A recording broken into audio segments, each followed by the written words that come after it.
दोस्तों, बहुत समय पहले की बात है। किसी नगरी में एक युवक रहा करता था। वह युवक बहुत ही शर्मीला था। वह इतना शर्मीला था कि जब भी उसके सामने कोई नया व्यक्ति आ खड़ा होता तो वह उससे बात तक नहीं करता था।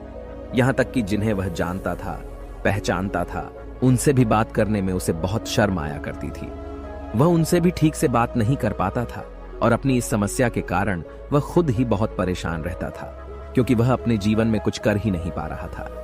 धीरे धीरे समय बीतता गया और समय बीतने के साथ साथ उस युवक की शर्म आने की आदत भी बढ़ती चली गई, जिस कारण वह अत्यधिक निराश रहने लगा, परेशान रहने लगा, चिंतित रहने लगा। उसे यह समझ नहीं आ रहा था कि वह अपनी इस समस्या से किस तरह से छुटकारा पाए। उसके घर वाले भी अब उसकी इस समस्या को लेकर बहुत चिंतित रहने लगे थे।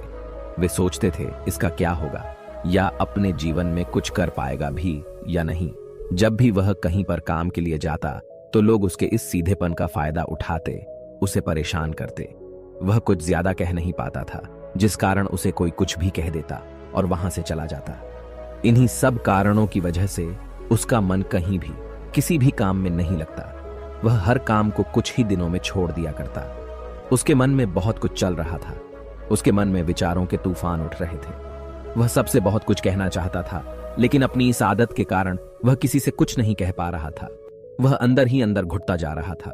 सारे विचार, सारी बातें उसके मन में ही दबी पड़ी थी, लेकिन कभी भी वह किसी से भी अपने मन की बात नहीं बताता था। जब छोटा सा बच्चा था तब उसे लोग बहुत पसंद करते थे।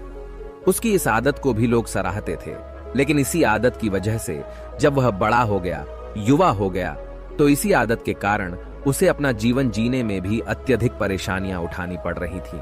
और वह युवक भी अपनी इस गलती के कारण बहुत परेशान रहता। अपनी इस एक आदत से छुटकारा पाना चाहता था। वह चाहता था कि वह लोगों से अपने मन की बात खुलकर कह पाए।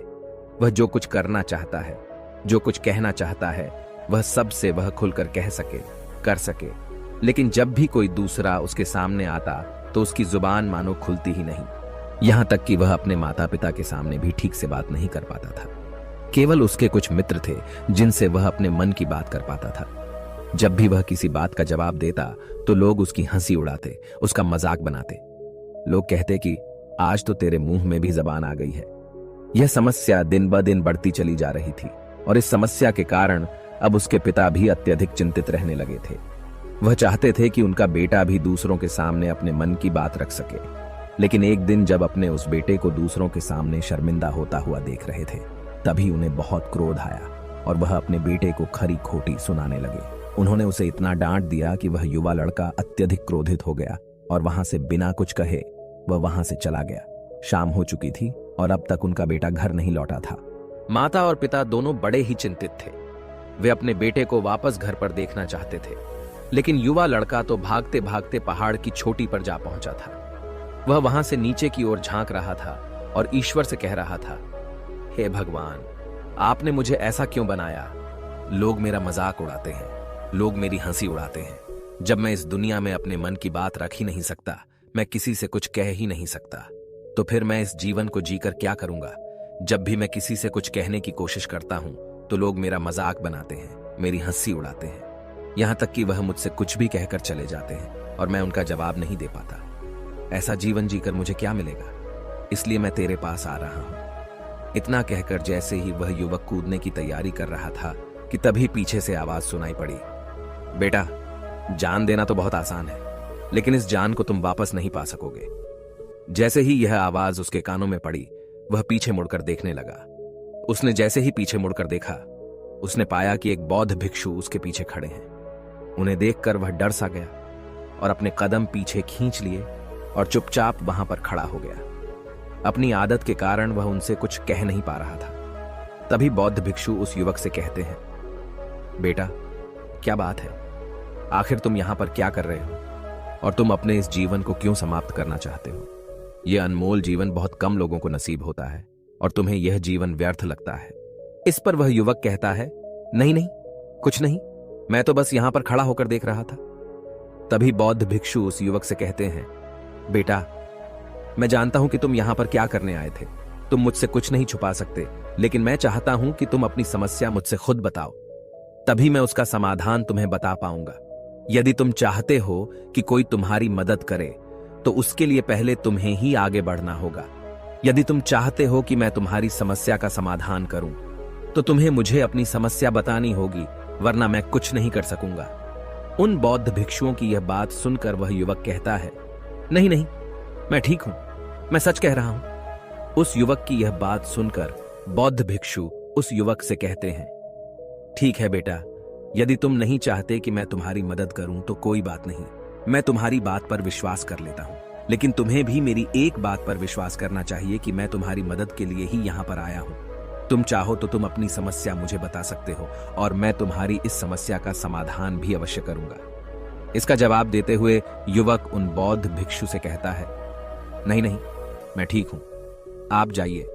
इस पर वह बौद्ध भिक्षु उस युवक से कहते हैं, ठीक है बेटा, यदि तुम चाहते हो कि मैं यहां से चला जाऊं तो मैं यहां से चला जाता हूं, लेकिन मेरी एक बात याद रखना, मेरे जाने के बाद मैं तुम्हारी कोई मदद नहीं कर पाऊंगा और हो सकता है कि तुम्हारी मदद के लिए कोई और आगे भी ना आए। इतना कहकर बौद्ध भिक्षु पीछे की ओर मुड़े और अपने मार्ग में आगे बढ़ने लगे।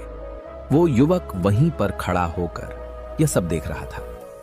जैसे ही वह कुछ दूर पहुंचे तभी उस युवक ने जोर से आवाज लगाई, हे गुरुदेव, मेरी समस्या बहुत बड़ी है, क्या आप उसका समाधान कर सकेंगे? क्या आप मुझे उसका समाधान दे सकेंगे? यह सुनकर बौद्ध भिक्षु वहीं पर खड़े हो गए। पीछे मुड़कर उन्होंने उस युवक की बात का जवाब देते हुए कहा, बेटा, इस दुनिया में कोई भी ऐसी समस्या नहीं है जिसका कोई समाधान न हो। यदि तुम मुझे अपनी समस्या बताओगे तो मैं उसका समाधान अवश्य करूंगा। तभी वह युवक उन बौद्ध भिक्षु से अपनी समस्या बताते हुए कहता है, गुरुवर, मेरी एक बहुत बड़ी समस्या है कि मैं शर्मीला हूं, जिस कारण मैं किसी से कोई बात नहीं कर पाता। यहां तक कि मैं अपने मन की बात भी किसी को नहीं बता पाता। जब भी मैं किसी से बात करने की कोशिश करता हूं तो लोग मेरा मजाक उड़ाते हैं, मेरी हंसी उड़ाते हैं। जब भी मुझे कोई खरी खोटी सुनाता है, उल्टी सीधी बातें करता है, तो मैं उनका जवाब नहीं दे पाता। मैं लोगों की तरह चालाक बनना चाहता हूं, लोगों की तरह बातों का जवाब देना चाहता हूं, अपने मन की बात करना चाहता हूं। मैं इस दुनिया के साथ कदम से कदम मिलाकर आगे बढ़ना चाहता हूं। क्या इसका कोई समाधान है? उन भिक्षु ने उस युवक की सारी बातें ध्यानपूर्वक सुनी और फिर जवाब देते हुए कहते हैं, बेटा, जरूरत से ज्यादा शर्मीला होना, इसका अर्थ यह है कि तुम्हारे अंदर कोई डर है जिसे तुम पहचान नहीं पा रहे, जिस कारण उसका समाधान करने में भी असमर्थ हो। शर्म करना अलग बात है और डरना अलग। जब हमारे भीतर डर होता है तब हम कहीं भी, किसी से भी कोई भी बात नहीं कर सकते। हमें चारों तरफ केवल डर ही नजर आता है और हम हर जगह से डरते ही रहते हैं, लेकिन इसे शर्माना नहीं कहते। शर्म तो बस एक हद तक तुम्हें चुप रख सकता है। फिर वह बौद्ध भिक्षु उस युवक से कहते हैं, बेटा, तुम सबसे अधिक किससे शर्माते हो? युवक इसका जवाब देते हुए कहता है, गुरुवर, मुझे अपने पिता से बात करने में बहुत शर्म आती है, मैं उनके सामने कुछ बोल ही नहीं पाता। तभी वह बौद्ध भिक्षु उस युवक से कहते हैं, अच्छा, तो यह बताओ, जब तुम अपने पिता से बात कर रहे होते हो या फिर बात करने का प्रयास करते हो तो तुम्हारे मन में कैसे ख्याल आते हैं? युवक इसका जवाब देते हुए कहता है, गुरुवर, जब भी मैं अपने पिता से बात करने का प्रयास करता हूं तो मुझे ऐसा लगता है कि मानो मेरे पिता अभी मुझे डांट देंगे, मुझ पर क्रोध करेंगे, मुझसे या नाराज हो जाएंगे, और कहीं ना कहीं मुझे यह भी लगता है कि मैं कुछ गलत बात ही करूंगा। यहां तक कि मेरे मन में ऐसे भी ख्याल आते हैं कि शायद मेरे पिता मुझसे प्यार ही नहीं करते। परंतु गुरुवर, आप कहते हैं कि शर्म अलग है और डरना अलग बात है, तो क्या कोई ऐसा उपाय है जिससे मुझे डर ही ना हो? क्या कोई ऐसा रास्ता है जिससे मेरे अंदर का यह डर पूरी तरह से समाप्त हो जाए? कृपा करके मुझे इस समस्या का समाधान बताइए। मुझे अपने इस डर से बाहर निकलना है। मुझे लोगों की तरह अपने इस जीवन को खुलकर जीना है। उस युवक की ये सारी बातें सुनकर बौद्ध भिक्षु उस युवक से कहते हैं, जाओ और अपने पिता से कहो कि मुझे कुछ काम करना है और उसके लिए मुझे आपसे कुछ धन चाहिए। यदि तुम उनसे धन मांगने में कामयाब हो गए तो मैं तुम्हें तुम्हारी समस्या का समाधान अवश्य बताऊंगा। वह युवक काफी घबरा गया। उसने उन गुरुवर से कहा, हे गुरुवर, मुझे यह कार्य न दीजिए, मैं उनसे कुछ नहीं कह पाता। उनके सामने तो मेरी बोलती तक बंद हो जाती है, मैं उनसे धन भला कैसे मांगूंगा? यह बात सुनकर बौद्ध भिक्षु उस युवक से कहते हैं, तब तो तुम्हारी समस्या का कोई भी समाधान नहीं है और न ही तुम कभी भी अपने जीवन को खुलकर जी पाओगे। यह बात सुनकर युवक उन भिक्षुओं से कहता है, गुरुवर, ऐसा ना कहें, कृपा करके मुझे कोई और कार्य बताइए, कोई ऐसा कार्य जिससे मेरे अंदर का डर पूरी तरह से समाप्त हो जाए, कोई ऐसा समाधान बताइए। इसका जवाब देते हुए वह बौद्ध भिक्षु उस युवक से कहते हैं, बेटा, यदि तुम्हें अपने अंदर के डर को समाप्त करना है तो पहले तुम्हें मेरा यह कार्य करना होगा जो मैंने तुम्हें कहा है। वह युवक घबराकर काफी देर सोच विचार करने के बाद पूर्ण गुरुवर से कहता है, ठीक है, यदि आप चाहते हैं कि मैं इस कार्य को करूं तो मैं इसे करने का पूरा प्रयास करूंगा। इतना कहकर वह युवक अपने घर लौट जाता है। उसे देखकर उसके माता पिता बहुत खुश हो जाते हैं और वह युवक अपने पिता से डरते डरते कहता है, पिताजी, मुझे आपसे कुछ बात कहनी है। इस पर उसके पिता कहते हैं, बोलो, क्या बात है। युवक आगे कहता है, पिताजी, मैं कुछ काम करना चाहता हूं और उसके लिए मुझे आपसे कुछ धन चाहिए। क्या आप मुझे कुछ धन दे सकते हैं? इतना सुनकर उस युवक के पिता ने उसकी ओर ध्यान से देखा। काफी देर देखने के बाद वह खुशी से झूम उठे और तुरंत ही उन्होंने कुछ धन अपने पुत्र के हाथों पर रख दिया और कहने लगे, बेटा, इतना धन काफी है कि तुम्हें और चाहिए। इसके जवाब में वह युवक अपने पिता से कहता है, नहीं नहीं पिताजी, इतना काफी है, मैं इतने से काम चला लूंगा। वह युवक उस धन को लेकर तुरंत दौड़ा दौड़ा उन बौद्ध भिक्षु के पास लौटा और जो धन उसने अपने हाथों में ले रखा था उसे दिखाते हुए वह कहता है, गुरुवर, जैसा आपने कहा था, मैं धन लेकर आपके पास आ चुका हूं। मैंने अपने पिता से धन मांग लिया है। अब मुझे आप मेरी समस्या का समाधान बताओ। तभी बौद्ध भिक्षु उस युवक से कहते हैं, अरे इतनी जल्दी क्या है, अभी तो तुम्हें मेरे लिए एक और काम करना है, तभी मैं तुम्हें तुम्हारी समस्या का समाधान अवश्य बताऊंगा। और यदि तुम मेरे लिए इस कार्य को नहीं पूरा कर सके तो मैं तुम्हें कभी भी तुम्हारी समस्या का समाधान नहीं बताने वाला। तभी वह युवक उन बौद्ध भिक्षुओं से कहता है, हे गुरुवर, अभी तो मैंने आपके लिए एक काम किया है, अभी आप मुझे एक और काम करने के लिए कह रहे हैं। तभी बौद्ध भिक्षु उस युवक से कहते हैं, हाँ, तुम्हें मेरे लिए एक और काम करना ही होगा। वह युवक एक बार फिर से काफी देर सोच विचार कर उन बौद्ध भिक्षु से कहता है, अच्छा ठीक है, बताइए अब मुझे क्या करना है। इसके जवाब में बौद्ध भिक्षु उस युवक से कहते हैं, जाओ और यह धन जो तुमने अपने पिता से मांग कर लाया है, इस धन को वापस अपने पिता को लौटा दो और साथ साथ यह भी कहना कि पिताजी, मैं अभी काम नहीं करना चाहता, लेकिन जब समय आएगा तो मैं आपसे यह धन वापस ले लूंगा और उससे अपना काम पूरा करूंगा। यह बात सुनकर युवक एक बार फिर से ऊपर से नीचे तक पूरी तरह से कांप गया और कहने लगा, गुरुवर, आप मुझे कोई और काम सौंप दीजिए, मैं उसे जरूर करूंगा। लेकिन अब यदि मैं धन लेकर उनके पास वापस गया तो वह क्या सोचेंगे मेरे बारे में? मैं तो शर्मिंदा हो जाऊंगा उनके सामने। इसलिए गुरुवर, कृपया करके मुझे कोई और काम दे दे। तभी बौद्ध भिक्षु उस युवक से कहते हैं, बेटा, जो काम मैंने तुम्हें सौंपा है, तुम्हें उसी कार्य को पूरा करना होगा, अन्यथा तुम्हारी समस्या का समाधान मैं तुम्हें नहीं बताने वाला। काफी देर सोच विचार करने के बाद वह उन बौद्ध भिक्षु से कहता है, ठीक है गुरुवर, मैं वापस जाता हूं और यह धन लौटाकर मैं अभी आता हूं। वह तुरंत दौड़ा दौड़ा अपने पिता के पास वापस लौटा। उसने अपने पिता से कहा, पिताजी, मैं यह धन अभी नहीं लेना चाहता, अभी यह धन आप मुझसे वापस ले लीजिए। जब मुझे कोई काम पड़ेगा तो मैं आपसे यह धन वापस ले लूंगा। उसके पिता ने उस युवक की तरफ घूर घूर कर काफी देर तक देखा और फिर मुस्कुराते हुए कहने लगे, बेटा, मैं समझता हूं कि किसी भी काम को शुरू करने से पहले हमें उसके बारे में जानकारी इकट्ठा करनी चाहिए। उसके बारे में समझना जरूरी है। कब, क्या, कैसे और कब तक करना है, इसके बारे में भी हमें जानकारी लेनी जरूरी है। कोई भी काम ऐसे ही नहीं शुरू किया जा सकता। उसमें हम सफल होंगे या फिर नहीं, इसका भी अनुमान हमें लगाना पड़ता है। और जब हम इन सभी के बारे में सही जानकारी प्राप्त कर लेते हैं, तभी हमें धन लगाना चाहिए। मुझे बहुत खुशी है कि तुमने यह सही निर्णय लिया है। जब तुम्हें यह समझ में आ जाए कि जो कार्य तुम करने जा रहे हो वह तुम्हारे लिए उचित है, तब तुम चाहो तो मैं तुम्हें यह धन वापस लौटा दूंगा। युवक अपने पिता से यह सारी बातें सुनकर मन ही मन बहुत प्रसन्न था।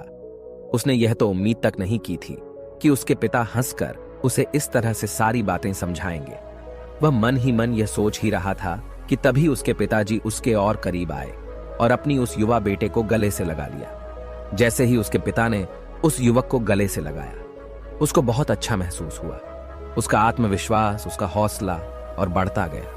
उसके बाद युवक वापस पुण्य गुरुवर के पास लौटा और कहने लगा, गुरुवर, जैसा आपने कहा था मैंने बिल्कुल वैसा ही किया है। मैंने धन अपने पिता को वापस कर दिया है। अब तो कृपया करके मुझे मेरी समस्या का समाधान बता दीजिए। तभी बौद्ध भिक्षु उस युवक की तरफ देखकर मुस्कुराते हैं और इस युवक से कहते हैं, बेटा, इतनी जल्दी क्या है? अभी तो तुम्हें मेरे लिए एक और काम करना ही पड़ेगा। वह युवक कहता है, महाराज, आप आखिर मुझसे बार बार इस तरह से काम क्यों करवा रहे हैं? क्या आपके पास मेरी समस्या का कोई समाधान नहीं है? कहीं आप मुझे बेवकूफ तो नहीं बना रहे? जिस तरह से लोग मुझे बेवकूफ बनाते हैं, क्या आप भी मेरे साथ वही तो नहीं कर रहे? आपने कहा, जाओ अपने पिता से पैसे मांग कर लाओ। मैंने पैसे मांग कर लाए। आपने फिर कहा, जाओ ये पैसे अपने पिता को लौटा कर आओ। मैंने आपके कहे अनुसार बिल्कुल वैसा ही किया और अब आप कह रहे हैं कि मैं आपके लिए एक और काम करूं। नहीं, ये मुझसे नहीं होगा।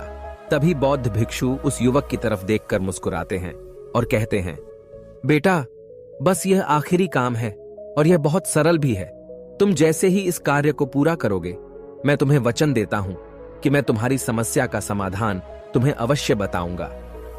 इस पर वह युवक फिर से एक बार सोच विचार करता है और उन बौद्ध भिक्षु से कहता है, ठीक है, लेकिन यह आखिरी काम जो मैं आपके लिए करूंगा, बताइए मुझे क्या करना है?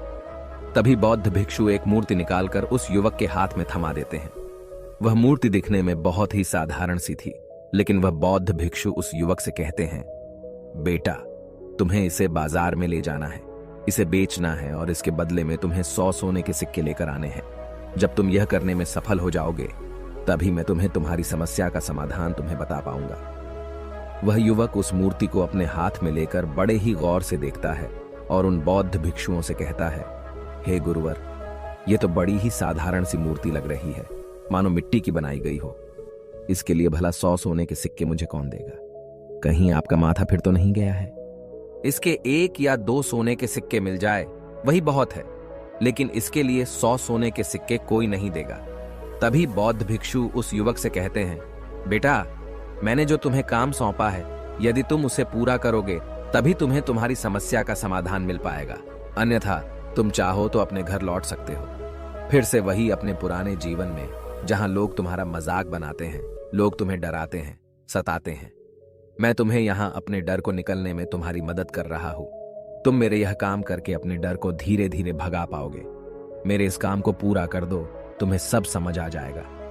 वह युवक उन बौद्ध भिक्षुओं की बात सुनकर मन ही मन यह विचार करता है कि मुझे तो मेरी समस्या का समाधान किसी भी हालत में चाहिए, जिस कारण वह उस मूर्ति को उठाकर बाजार की ओर चल पड़ता है। बाजार पहुंचकर वह एक जगह चुपचाप उस मूर्ति को लेकर खड़ा हो जाता है और इंतजार करने लगता है कि कोई आएगा और उसे उस मूर्ति के बारे में पूछेगा और तब वह उस मूर्ति के लिए 100 सोने के सिक्के की मांग करेगा।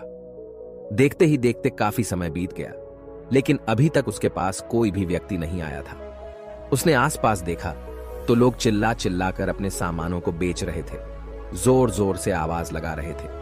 उसने भी सोचा, यदि मुझे अपनी इस मूर्ति को बेचना है तो मुझे भी जोर जोर से आवाज लगानी होगी। उस युवक ने चिल्लाना शुरू किया, लेकिन वह इतनी जोर से नहीं चिल्ला पा रहा था। उसकी आवाज उसे खुद तक सुनाई नहीं पड़ रही थी, तो भला उसकी आवाज को दूसरे कैसे सुनते, जिस कारण उसे कोई भी व्यक्ति खरीदने के लिए तैयार नहीं था। धीरे धीरे शाम का समय हो चुका था और उस व्यक्ति को यह डर था कि कहीं वह बौद्ध भिक्षु वहां से कहीं चला न जाए, अन्यथा उसे उसकी समस्या का समाधान कौन देगा। यह सोचकर उसने जोर जोर से आवाज लगानी शुरू की कि 100 सोने के सिक्के में यह मूर्ति ले लो। उसकी आवाज सुनकर लोग उसके पास आने लगे और उससे यह सवाल करने लगे, इस मूर्ति में ऐसा क्या है जो तुम इसके लिए 100 सोने के सिक्कों मांग रहे हो? इसके अंदर ऐसा कुछ तो खास होगा ही। युवक काफी देर सोच विचार कर उस युवक से कहता है, नहीं नहीं, मुझे कुछ नहीं पता, मैं तो बस यह मूर्ति यहां पर बेचने आया हूं। तभी उसमें से एक युवक उस युवक से कहता है, अगर ऐसी बात है तो इस मूर्ति को कोई नहीं खरीदने वाला। आखिर इस मूर्ति में ऐसा क्या खास है जिसके लिए तुम सोने के सिक्के की मांग कर रहे हो? यह तो तुम्हें बताना ही पड़ेगा। धीरे धीरे कई लोग उसके पास आए और सभी ने बस एक ही सवाल किया, आखिर इस मूर्ति में ऐसा क्या खास है, ऐसी क्या बात है जिसके लिए तुम सोने के सिक्के की मांग कर रहे हो? उस युवक ने से बातचीत की, उन्हें समझाने की कोशिश की, कई प्रयत्न किए, लेकिन कोई भी उस मूर्ति को 100 सोने के सिक्के देकर खरीदने के लिए तैयार नहीं था। वह निराश हो गया। उसे कुछ समझ नहीं आ रहा था कि वह क्या करे। तभी बाजार में उसने देखा कि कुछ लोग अपने सामानों की खासियत बता रहे हैं। उसे बेचने के लिए उसकी खास खास बातों के बारे में लोगों को समझा रहे हैं। यह देखकर उसने भी सोचा कि मुझे भी इस मूर्ति की कुछ खासियत लोगों को बतानी होगी। उसने फिर एक बार जोर जोर से आवाज लगानी शुरू की। समस्या का समाधान निकालने वाली मेरी गुरु की इकलौती मूर्ति, जो इस दुनिया में केवल एक ही है, जिसके पास भी यह मूर्ति होगी, उसके घर में कोई समस्या नहीं होगी। यह मूर्ति उस समस्या का समाधान तुम्हें अवश्य बताएगी। यह सुनकर लोग उसके पास पहुंचने लगे और उसे यह सवाल करने लगे, क्या सच में यह मूर्ति जिसके पास होगी उसके पास कोई समस्या नहीं होगी? क्या सच में यह सभी समस्याओं का समाधान करती है? इसका जवाब देते हुए युवक कहता है, हाँ, सभी समस्याओं का समाधान कर देती है। यदि आप इस मूर्ति को ले जाते हैं, आपके घर में कोई भी समस्या होगी तो उसका समाधान यह आपको अवश्य बताएगी। चाहे कोई भी समस्या हो, कैसी भी समस्या हो, कैसी भी परिस्थिति हो, आपको इसका समाधान अवश्य मिलेगा। इतना सुनने के बाद अब वही एक मूर्ति सबको चाहिए थी। उस मूर्ति के दाम लगाने लगे। कोई उसे 200 सोने के सिक्के तो कोई 400, कोई 6-7 तो कोई 1000 सोने के सिक्के देने के लिए तैयार था। उस मूर्ति की कीमत लगातार बढ़ती जा रही थी। जैसे जैसे लोगों को पता चलता जा रहा था कि यह मूर्ति लोगों की समस्या का समाधान करती है, लोग उसे किसी भी कीमत पर खरीदने के लिए तैयार हो गए थे। अब वह युवक भी आत्मविश्वास के साथ और जोर से चिल्ला रहा था, लोगों को उस मूर्ति के बारे में समझा रहा था, बता रहा था। अब उसके मन में कोई डर नहीं था। वह लोगों को उस मूर्ति के बारे में पूरे आत्मविश्वास के साथ, बिना घबराए, उस मूर्ति की खासियत बताने में लगा हुआ था, जिस कारण लोग उस पर भरोसा कर रहे थे। और वह भरोसा लोगों की नजरों में नजर भी आ रहा था। जैसे जैसे अंधेरा होता गया, लेकिन लोगों की भीड़ मानो कम होने का नाम ही नहीं ले रही थी। लोग उस मूर्ति को खरीदना चाहते थे। उस युवक ने जोर से आवाज लगाई कि मुझे क्षमा करें, यह मेरे गुरु की मूर्ति है और मैं इसे बेचना नहीं चाहता। इतना कहकर वह युवक उस मूर्ति को लेकर वापस खाली हाथ लौट आया और उन गुरुवर के पास पहुंचा और उन गुरुवर से कहने लगा, हे गुरुदेव, आपका बहुत बहुत धन्यवाद। इस मूर्ति ने मेरी समस्या का समाधान कर दिया। मुझे समझ में आ गया कि मेरी क्या समस्या थी। हालांकि मैं इसे बेचकर सोने के सिक्के तो आपके लिए नहीं ला पाया, लेकिन मुझे मेरी समस्या का समाधान अवश्य मिल गया। आपका बहुत बहुत धन्यवाद।